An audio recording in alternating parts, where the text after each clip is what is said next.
Teachers ক্যাফের নতুন আরেকটা ভিডিওতে সবাইকে অনেক অনেক ওয়েলকাম। আর আজকে আমরা বেরিয়ে পড়েছি আমাদের সমস্ত প্যাকিং ম্যাটেরিয়াল গুলো কিনবার জন্য।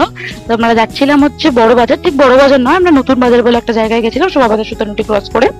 ঠিক আছে, এখানে তোমরা সমস্ত প্যাকিং ম্যাটেরিয়াল গুলো অনেকটাই কম দামে, বলতে পারো পাইকারি দামে পেয়ে যাবে, কিন্তু অনেকটা বেশি পরিমাণে নিতে হয়। কতটাকে নিতে হয়, কিরকম কি দাম, সেটা নিয়ে নিশ্চয়ই একটা আলাদা করে তোমাদের সুবিধার জন্য ভিডিও করে দেবো।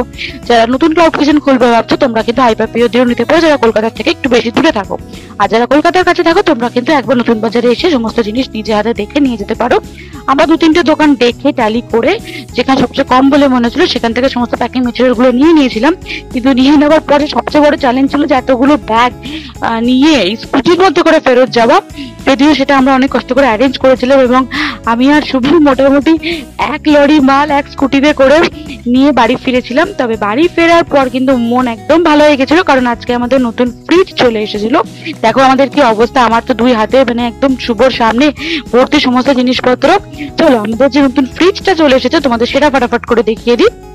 এখানে আমাদের ফ্রিজটা ওপেন চলছে।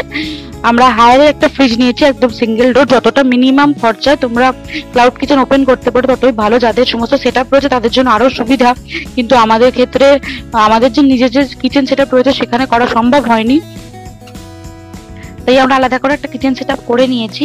চলো দেখা হচ্ছে তোমাদের সাথে পরের একটা ভিডিওতে, এবং তোমাদের যা যা প্রশ্ন তোমরা আমাদের কমেন্ট বক্সে করতেই পারো, আমরা উত্তর দিয়ে দেবো।